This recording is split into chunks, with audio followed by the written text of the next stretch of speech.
مولاي صل وسلم دائما أبدا হে তরুণ যুবকেরা, এমনি আরবের টেম্পারেচার হলো গরম, টেম্পারেচার সব সময় হাই, 40, 42, 45 ডিগ্রি সব সময়। ওখানে প্রচন্ড গরম, মরু এলাকা, শুকানো পাথর।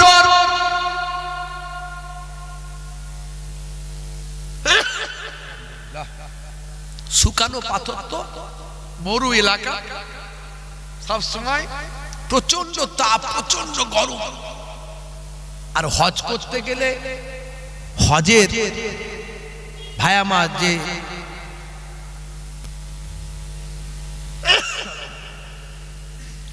হজের যে ফরজগুলো তার মধ্যে কাবা ঘর তওয়াফ করতে হবে। কাবা ঘর তওয়াফ না করলে হজ হবে বাবু? হবে বলেন তো? হবে না। কাবা ঘর তওয়াফ করতে গেলে আল্লাহর কাবা ঘর তওয়াফ করবেন কি জুতো পায়ে দিয়ে করবেন না খালি পায়ে? খালি পায়ে করতে হবে। দেখো প্রচন্ড গরম, ওই গরমে পা পুড়ে যায়। হে তরুণ যুবকেরা, কাবা ঘরের চত্বরে প্রচন্ড গরম, টেম্পারেচার অনেক হাই। হে তরুণ যুবকেরা, হে আমার মুরব্বিয়ানেরা, হাজী সাহেবরা, খালি পায়ে বাবা তওয়াফ করতে গেলে পাটা পুড়ে যায়, ফোসা হয়ে যায়, পাটা পুড়ে যায়, ভীষণ কষ্ট হয় বাবা। ভাই আমার, দোস্ত আমার, কাবা ঘরে তওয়াফ করতে গেলে মানুষের অনেক কষ্ট হয়। সেই সময় ভাই আমার একজন বিখ্যাত, ভাই আমার বিজ্ঞানী, বিখ্যাত একজন টেকনোলজি বাবা, ভাই আমার টেকনিশিয়ান বলা যেতে পারে বাবা, বিখ্যাত একজন বিশেষ ব্যক্তিত্ব ভাই আমার, দোস্ত আমার, তার বাড়ি হলো মিশরে। সেই মিশর থেকে একজন বিখ্যাত বাবা ভাই আমার, দোস্ত আমার, আধুনিক বিজ্ঞানী বলা যেতে পারে, এই রকম পর্যায়ের একজন বিখ্যাত ব্যক্তি, তার নাম হলো ডক্টর কামাল ইব্রাহিম। ভাই আমার, ডক্টর কামাল ইব্রাহিম বাবা। হে তরুণ যুবকেরা, হে আমার মুরব্বিয়ানেরা, তিনি এলেন আল্লাহর বাইতুল্লাহ তওয়াফ করতে। আল্লাহর বাইতুল্লাহ তওয়াফ করতে এলেন মিশর থেকে একজন বিশিষ্ট ব্যক্তি বাবুজি আমার, তরুণ যুবকেরা আমার, মুরব্বিয়ানেরা আমার, তিনি ডক্টর কামাল ইব্রাহিম। তিনি এসে উপস্থিত হলেন, হয়ে দেখছেন যে কাবা শরীফের চত্বরে প্রচন্ড পা রাখতে পারে না হাজী সাহেবরা, এত কষ্ট। আমার আল্লাহর ঘর, কাবা ঘর তওয়াফ করছে, অথচ মানুষ পা রাখতে পারছে না, এত কষ্ট পাচ্ছে হাজী সাহেব। বন্ধুরা আমার, তরুণ যুবকেরা আমার, সেই সময় আরবের বাদশা ছিলেন বাদশা সাউদ। বাদশা সাউদ সেই সময় বাদশা, আসল আরবের নাম হলো জাজিরাতুল আরব। বাদশা সাউদের সময় থেকে তার নামটা পরিবর্তন করে হলো সৌদি আরব। সাউদের নাম অনুসারে সৌদি করা হয়েছে, ভালো করে জানো। হে তরুণ যুবকেরা, তার পূর্বে আরবের নাম ছিল জাজিরাতুল আরব। এই জাজিরাতুল আরবের অর্থ কি? জাজিরাতুল আরব ডিকশনারি খুলে দেখুন, পাহাড়ে ঘেরা আরব, পাহাড়ে ঘেরা আরবকে জাজিরাতুল আরব বলা হয়। হে তরুণ যুবকেরা, হে আমার মুরব্বিয়ানেরা, সেই সময় কামাল, ডক্টর কামাল ইব্রাহিম, তিনি একজন বিশিষ্ট, সেই সময়কার বিখ্যাত একজন টেকনিশিয়ান, বিখ্যাত একজন সায়েন্টিস্ট বলা যেতে পারে, একজন বিজ্ঞানী বলা যেতে পারে। হে তরুণ যুবকেরা, হে আমার বন্ধুরা, তিনি বাদশা সাউদের সঙ্গে মুলাকাত করলেন, বাদশা সাউদকে ইনফরমেশন দিলেন। হে আমার প্রিয় বাদশা সাউদ, শুনে রেখে দেন, আমি এমন একটা পাহাড়ের নাম সন্ধান করে জানতে পেরেছি, আমার গবেষণার মধ্যে দিয়ে এমন একটা পাহাড়ের নাম সন্ধান করে জানতে পেরেছি যেটা কেউ জানে না, যেটা মানুষ এখনো জানতে পারে না। যে পাহাড়ের পাথর কখনো গরম হয় না, জোরে হবে না, ওই পাহাড়ের পাথর কখনো গরম হয় না। খুব সংক্ষেপে শেষ করে দেবো, লম্বা চওড়া নয়। আপনারা ভাবে হুজুর কি ওয়াজ শেষ করবেন না কি দেবো, খুব ছোট্ট করে একটুকু বলে দিই। হে তরুণ যুবকেরা, হে আমার বন্ধুরা, জেনে রেখে দেন। বাদশা সাউদ বলল তাই নাকি, তাহলে তাড়াতাড়ি ওই পাহাড়ের পাথর আপনি দেখুন ব্যবস্থা যদি করতে পারেন, আল্লাহর রহমত আপনার উপর নাজিল হবে, আল্লাহর কৃপা দয়া আপনার উপর নাজিল হবে। আচ্ছা বলুন তো কত টাকা লাগবে? এই নিন, আমি একটা ব্ল্যাঙ্ক চেক আমার দেশের পক্ষ থেকে আপনাকে দিয়ে দিলাম। ওই পাথর আনার জন্য যত টাকা প্রয়োজন আপনি ওই ব্ল্যাঙ্ক চেকেতে বসিয়ে দেবেন, আর তাকে আপনি দিয়ে আপনি পাথরটা সঞ্চয় করুন। হে তরুণ যুবকেরা, বাদশা সাউদের কাছ থেকে অনুমতি নিয়ে, বাদশার কাছ থেকে অনুমতি নিয়ে ডক্টর কামাল ইব্রাহিম সেই সময় ব্ল্যাঙ্ক চেক নিয়ে চলে গেলেন কোথাও, জায়গাটার নাম হলো গ্রিস। এই গ্রিসের জমিনে গিয়ে তিনি সেখানকার দায়িত্বপ্রাপ্ত ব্যক্তির সঙ্গে দেখা করলেন। দেখা করে বললেন, হে বাবা, এখানকার বাবা গভর্নর, এখানকার নেতা, এখানকার লিডার, আমরা আরব থেকে এসেছি, আরব বাদশার পক্ষ থেকে এসেছি। হে তরুণ যুবকেরা, হে আমার বন্ধুরা, শুনে রেখে দিন বাবা, জেনে রেখে দেন। সেই সময় তিনি দাবি করলেন, ওই পাহাড়টা ছোট পাহাড়, কিন্তু ওই পাহাড়ের একটা অংশের পাথর আমার প্রয়োজন, যা টাকা পয়সা লাগবে সবটাই দেব। আমার কাবা ঘর আপনারা জানেন, এই কাবা ঘরের চত্বরে হাজি সাহেবরা হজ করেন, তাদের পাটা পুড়ে যায়, তাদের পাটা ফোসা পড়ে যায়, তাদের বড্ড তোয়াফ করতে কষ্ট হয়, আর তোয়াফ না করলে হজ হয় না, তাই তাদের জন্য বড় কষ্ট হয়। তাই এমন পাথর আমি সন্ধান পেয়েছি, এই পাথরটা কেবল গ্রিসের এই পাহাড়ই একমাত্র আছে, পৃথিবীর আর কোনো পাহাড়ে আছে কিনা এখনো সন্ধান পাওয়া যায় না। ওই পাথরটা যদি আপনি একটা অংশ দেন, ওই একটা অংশ এনে আমি আল্লাহ কাবা ঘরের চত্বরে বিছিয়ে দেব। আমি আরবের সরকারের পক্ষ থেকে এসেছি, এই নেন ব্ল্যাঙ্ক চেক, খালি চেকটা আপনাদের দিয়ে দিলাম। যত অ্যামাউন্ট বসানোর বসিয়ে নেন, যত অ্যামাউন্ট লেখার লিখে নেন, তার পরিবর্তে পাথরের একটা অংশে পাথর আমাকে দিয়ে দেন। এ তরুণ যুবকেরা, হে আমার বন্ধুরা, হে আমার মুরব্বিয়ানেরা, শুনে রেখে দিন বাবা, ডক্টর কামাল ইব্রাহিম মিশরের মানুষ, সেই সময়কার একজন বিখ্যাত ভাই আমার টেকনিশিয়ান, বিখ্যাত একজন ব্যক্তিত্ব। তিনি কি করলেন, কোন রকমে রাজি করিয়ে ওই পাহাড় থেকে পাথর কাটালেন। পাথর কাটিয়ে একটা অংশ তিনি ভাই আমার মক্কা শরীফে আনালেন। মক্কা শরীফে আনিয়ে ভাই আমার বড় বড় হাই লেভেলের মিস্ত্রি দিয়ে তিনি সেখানে পাথরগুলো বসিয়েছিলেন। আজও কাবা শরীফের চত্বরে আপনি যখন ঢুকবেন, পুরো কাবা শরীফের চত্বরটাই দেখবেন সাদা পাথর সেখানে বসানো আছে। আর এই সাদা পাথরের প্রচন্ড রোদের সময়, প্রচন্ড তাপেও আপনি বাইরে জুতো পা ছাড়া হাঁটতে পারেন না, বাইরে আপনি খালি পায়ে হাঁটার ক্ষমতা না হয়, কিন্তু কাবা শরীফের চত্বরে যখন আপনি পা দেবেন, পা আপনার গরম হবে না। এত সুন্দর ঠান্ডা হয়ে আছে, যেন মনে হচ্ছে ভিতর থেকে এসি চলছে। আমি এই মাসখানেক হলো আমি ঘুরে এসেছি, আল্লাহ আমাকে নিয়েছিলেন, আবার আমি গেছিলাম। তো আমি গিয়ে আমার সঙ্গী ভাইদেরকে দেখাচ্ছিলাম, দেখো মিলিয়ে নাও, মিলিয়ে নাও, দেখছো তো এই যে পাথর দেখতে পাচ্ছ, এই পাথরের ইতিহাস শোনো আমার কাছে ভাইরা আমার। তো বাদশা সাউদ খুব খুশি হয়েছিলেন। হাজি সাহেবরা সেখানে গিয়ে এখন খালি পায়ে তোয়াফ করে। বেশ কিছুদিন যাওয়ার পরে ডক্টর কামাল ইব্রাহিম চলে গেলেন। এক সময় যখন আমার রাসূলের দরবারে গেলেন, রাসূলের দরবারে গিয়ে যখন মসজিদে নববীর চত্বরে তিনি যখন পৌঁছালেন, দেখেন পাথর প্রচন্ড গরম হয়ে আছে, পা তার বায়াবার পুড়ে যাওয়ার মতো অবস্থা। হে তরুণ যুবকেরা, হে আমার মুরব্বিয়ানেরা, তিনি কষ্ট পেলেন, হাই রে হাই, যদি পুরো পাহাড়ের পাথরটা আমি কিনে ফেলতাম, আহারে মনটা আমার বড় কাঁদে। কিন্তু একটা ছোট্ট পাহাড়, সেই পাহাড় ছাড়া পৃথিবীর জমিনে আর কোনো এমন পাহাড়ের সন্ধান আমি জানি না। ওই গ্রিসের ওই পাহাড়টাই আমি জানি, কিন্তু 15টা বছর আমার কেটে গেছে। তখন যদি আমার মনে পড়তো, আহারে আমি আরো পাথর নিয়ে চলে আসতাম। এক সময় হঠাৎ করে দেখা যায় বাদশা সাউদ বললেন, হে ভাই ডক্টর কামাল ইব্রাহিম, আপনি আল্লাহর কাবা ঘরে এমন খেদমত করলেন, আজ 15টা বছর ধরে সাদা পাথর লাগিয়ে দিয়েছেন। এই সাদা পাথরের বদৌলতে হাজী সাহেবদের পায়েতে আর কখনো ফুসকা পড়ে না, পা কখনো গরম হয় না। আমার আল্লাহ আপনাকে কবুল করেছেন। আমার আল্লাহর প্রেম মহাব্বত ভালোবাসা আপনার অন্তরে আছে। আল্লাহ কত খুশি হয়েছেন আপনার উপর।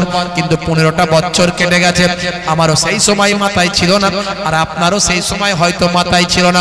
আর সেই সময় যদি আরো কিছুটা পাথর এনে আমার রাসূলের রওজা মোবারকের চত্বরটা একটু লাগিয়ে দিতেন, আমি সাউদ বড় খুশি হয়ে যেতাম। আমার রাসূলের চত্বরে, রাসূলের রওজার চত্বরে যদি একটু লাগাতেন, আমি বড় খুশি হতাম। আহারে, সে সময় আমার মনে পড়েনি, খেয়াল ছিল না, আর আপনারও খেয়াল ছিল না। যদি একটু খেয়াল করতেন ভাই, তো এখন কিছু করা যাবে? বলে আর কিছু হয়? 15 বছর আগের ঘটনা, আর কি সে আছে? একে পাহাড়টা খুব ছোট্ট পাহাড়, যেটুকু আমি হাফ অন্তত নিয়ে চলে এসেছি, আর হাফ তারা দেয়নি আমাকে তখন, তো আমি আর বলিও নি, বললে হয়তো দিত কিনা জানি না, তো আমি হাফ নিয়ে চলে এসেছি, আর সে আছে।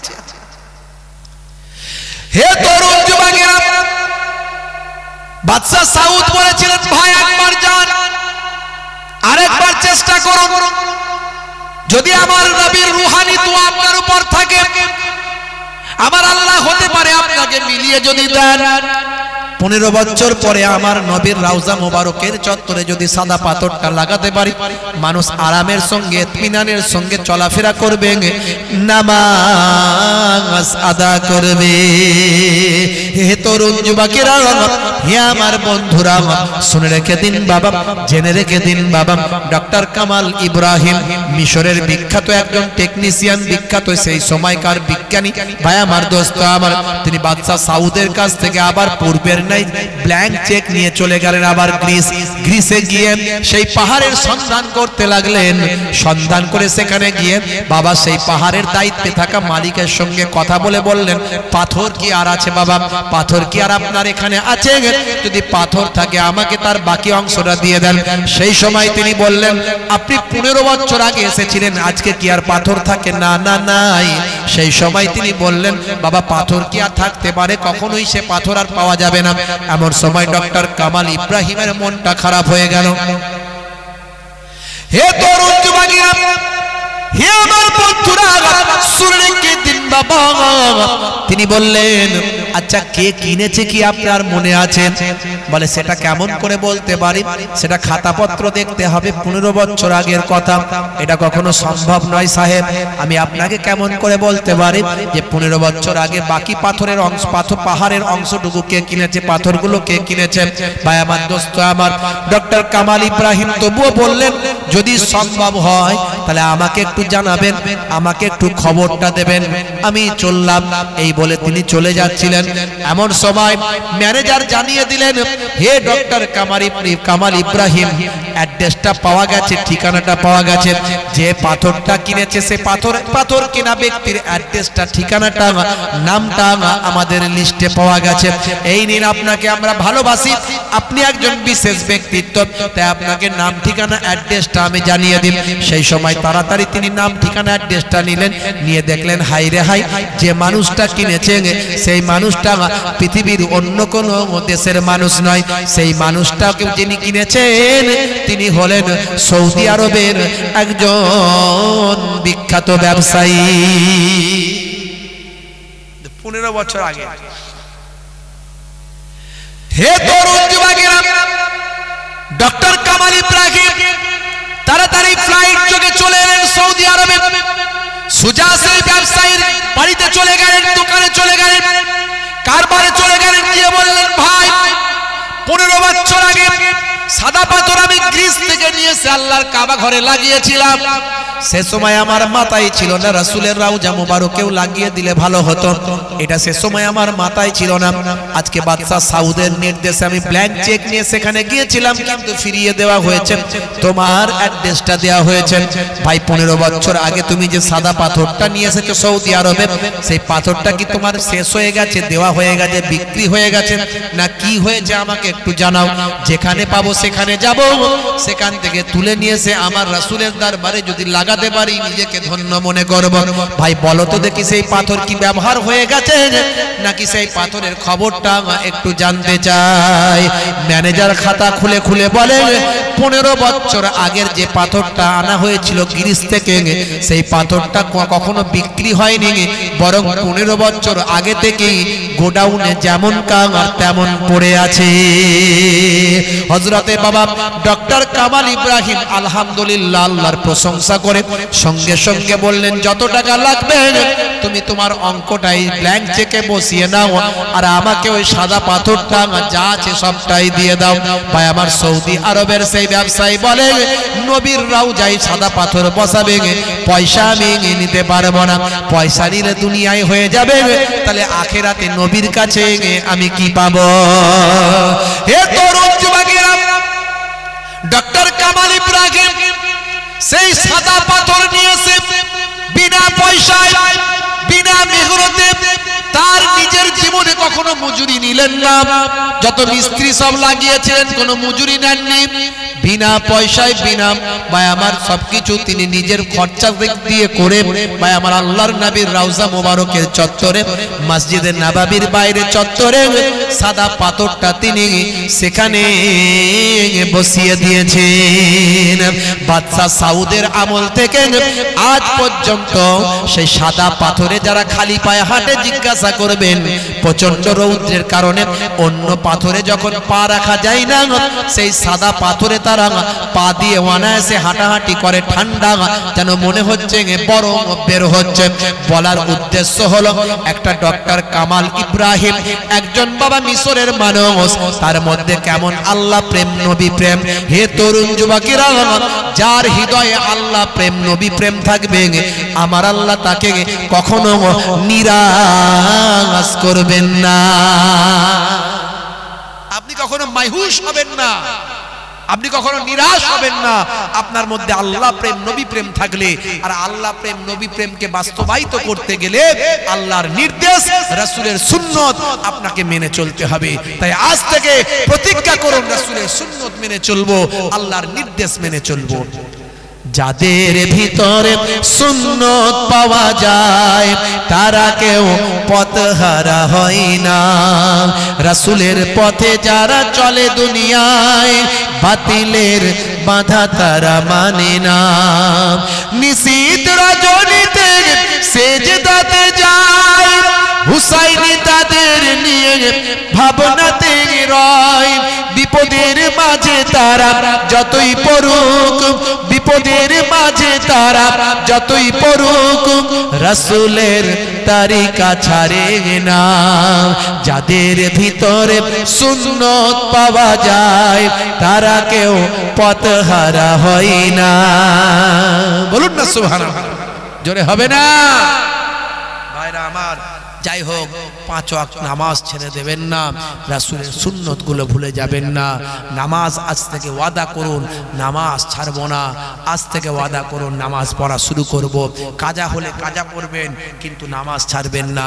আর রাসূলের সুন্নত গুলো স্টার্টিং করতে গেলে আপনি সবচেয়ে আগে নবীর সুন্নত, দাড়িটা অন্তত ছোট ছোট হলেও রাখুন, আজ ছোট আছে কাল বড় হয়ে যাবে, সুন্নতটা রাখা শুরু করুন।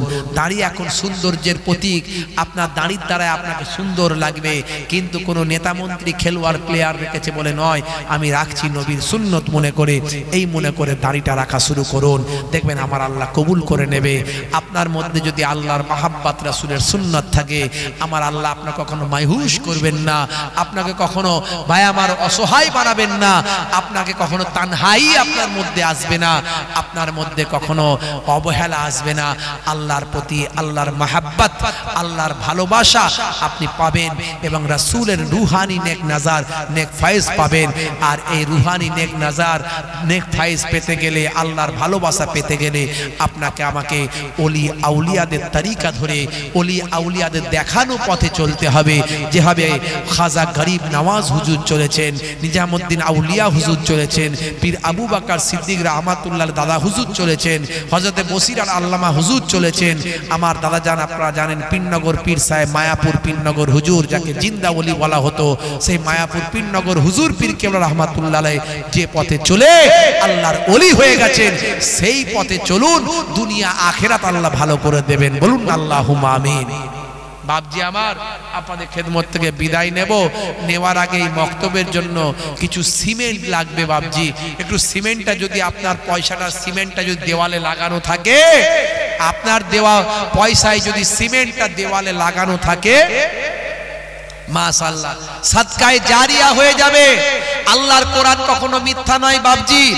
একটু শুনে নেন, আমার আল্লাহ কোরআন মাজিদে বলছেন মান জাআ বিল হাসানাতে ফালাহু আসরু আমসালিহা।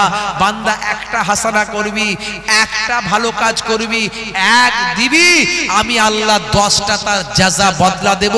এটা আমার কোরআনের ওয়াদা। জোরে বলুন সুবহানাল্লাহ। বাপজি আমার, বিশ্বনবী সোনার জামানে জানিয়েছেন সাবউন তাজরি লিল আবদি বাদা মাউতিহি ওয়া হুয়া ফি কবরিহি মান আল্লামা ইলমান আও কাসারা নাহরান আও হাফারা বীরান আও গারাসা নাখলান আও বানা মসজিদান আও ওয়ারাসা মাসহাফান আও তারাকা ওয়ালাদান ইস্তাগফির লাহু বাদা মাউতিহি। বাপজি আমার, তার মধ্যে আও ওয়ারাসা মাসহাফান, যে মাদ্রাসায় সহযোগিতা করবে, মক্তবে সাহায্য করবে, মক্তবে প্রতিষ্ঠায় সাহায্য করবে, দ্বীনের কাজেতে অংশ নেবে, আমার আল্লাহ তার কাল কিয়ামত পর্যন্ত কবরে পড়ে পড়ে সব পৌঁছাতে থাকবেন। জোরে বলুন আলহামদুলিল্লাহ। বন্ধুরা আমার, সেই মক্তবে সিমেন্ট দেবেন আপনি, আপনার দেওয়া সিমেন্টটা লাগানো থাকবে, আপনি কবরে চলে যাবেন। বাচ্চারা পড়াশোনা করবে, তারা দ্বীন প্রচার করবে, আল্লাহ রাসূলের কথা বলবে, আপনি কিন্তু কবরে পড়ে আছেন। এই যে আপনার দেওয়া পয়সা মক্তবে ছেলেরা পড়েছে, দ্বীন শিখেছে, তারা বাস্তবায়িত করছে, আল্লাহ দেনেওয়ালার কবরে কাল কিয়ামত পর্যন্ত সব পৌঁছাতে থাকবে। জোরে হবে না আলহামদুলিল্লাহ? জোরে হবে না সুবহানাল্লাহ? বাপজি আমার, এরকম অনেক উদাহরণ দেওয়া যায়, আমি বেশি উদাহরণ দেব না। একটুখানি বলেন তো, 3 হলো সুন্নাত। 3 কি? 3 হলো সুন্নত। আল্লাহ বিতরুন ওয়া ইউহিব্বুল বিতরা, আল্লাহ বেজোর বেজোর পছন্দ করেন। এই 3 দিয়ে শুরু করছি বাবাজি আমার। 3 হলো সুন্নত।